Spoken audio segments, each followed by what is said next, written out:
I met this guy online. We had our first date at a wine bar. Okay. I really liked him. Tall, dark, handsome, totally my type. We had a good conversation. The bill comes. It's $20. Okay. And he wanted to split it. $10 each.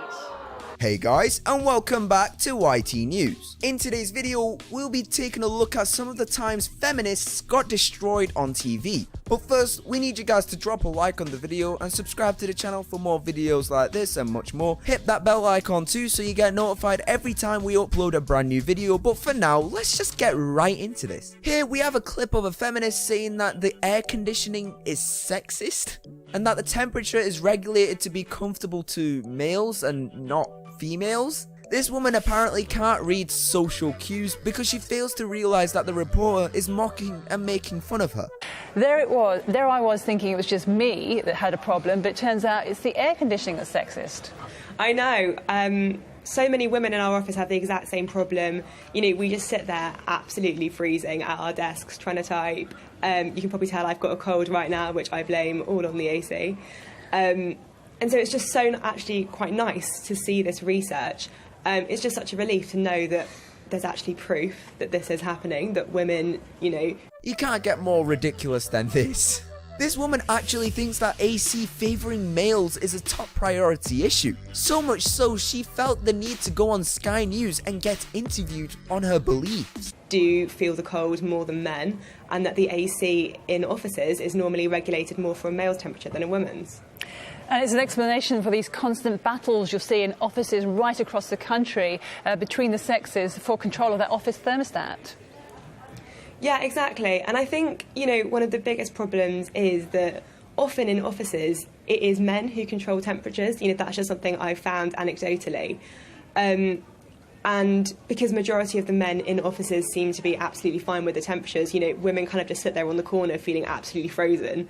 And, you know, often, like, actually nothing's being done to help them. And, you know, it might sound like a bit of a silly, light-hearted issue, but actually it's really uncomfortable being... Next, we have a feminist who was going off and having a rant for a very long time. She was basically complaining about certain things that journalists wrote in an article a little while back and how it was wrong and those things shouldn't have been said. But then when someone in the crowd asked her a question, she was served with a large serving of humble pie. Is it not true that to have a different opinion isn't the same as telling other people that they shouldn't have or they can't have that opinion? Absolutely not. No.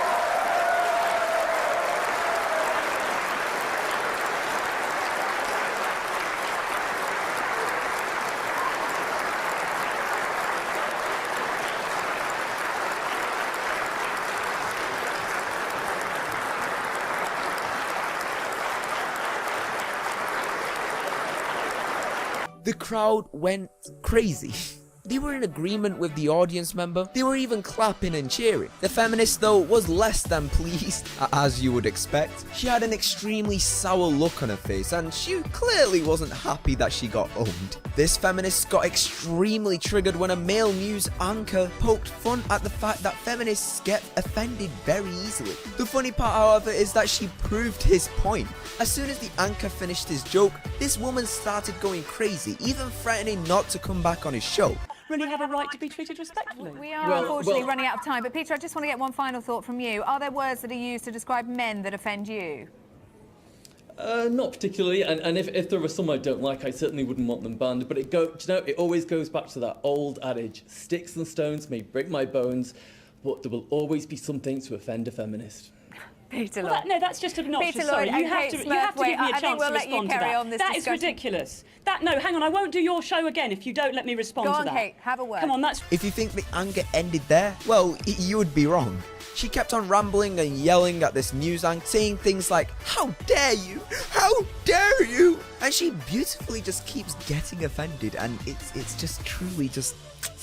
It's the reason why I get up in the morning, you know. And doing that just only kept proving his point. That is, of course, feminists get offended over the slightest unimportant things. Ridiculous. I mean, first of all, to allow somebody on air, this is a women's rights movement. We're asking for equality, and to just come on and say that kind of thing. And secondly, he keeps saying this is a trivial issue, that it doesn't happen very often. The reality, as you know from talking to women in the street, is that they all have words that bother them. This is something that affects loads and loads of women, and if he's not affected by it, well, lucky him. And if he thinks he's going to take that privilege and just wander on air and say obnoxious things about a campaign for equality, then that... This is a very interesting clip, to say the least. This woman complained that she was on a date and how her date made her split the bill with him. All the audience members have quite a reaction hearing this. I met this guy online. We had our first date at a wine bar. Okay. I really liked him. Tall, dark, handsome, totally my type. We had a good conversation. The bill comes. It's $20. Okay. And he wanted to split it. $10 each.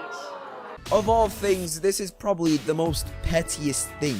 You genuinely just cannot write this. This next clip is unbelievably funny. A woman got really triggered on the CNN show. Firstly, she refused to answer a question. Then when she did answer, the other people she was with seems to find that what she said was really funny and made the woman even more angry.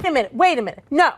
You can't ask me a question. Because you can't answer the question. Oh, you can't ask me a question, honey. I can't answer, so don't even try. What attracted the father of the Orlando terrorist to your candidate? He's a mentally ill individual who ran for president. I get it. Pardon me? What attracted him to your candidate? And your answer was he's mentally ill. His answer. She raised her voice and you can see that she was reaching her boiling point. Right to the point where she just freaks out. Stop smiling and smirking like it's a funny thing. She clearly wasn't happy.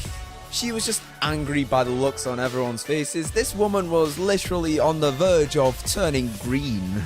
Now we have Milo Yiannopoulos, who was on Sky News having a debate with a feminist. The feminist argued that women are not getting a lot of jobs in science, and that is because it's male dominated and makes women feel like they cannot make it in the industry. Milo though had some stats of its own and was arguing that actually it's easier for women to get jobs themselves than it is for men. They had a back and forth about this for the whole show, but then Milo said something pretty funny at the end of the interview to completely own the feminists. Based on an assumption that there ought to be some kind of gender parity, my suggestion is that there isn't. We don't complain when women dominate subjects like nursing. We shouldn't complain when men dominate subjects like physics. We're going to have to leave it there. We could chat for another hour on this, Milo. What Milo said made the presenter laugh. It was a shame that the show ended there because it would have been interesting to find how the feminists replied, or at least to see the look on her face. Those feminists sure felt heat. They were not prepared to be burnt the way they did. Which one was your favorite clip? Let us know down in the comments below anyways. Thank you guys for tuning in. If you guys did enjoy, then make sure to smash that like button and subscribe to the channel to see more videos like this and much more, baby. Hit that bell notifications too so you don't miss out on a future video. We'll see you guys next time, but until then, take care and hey, alright, see you later, man.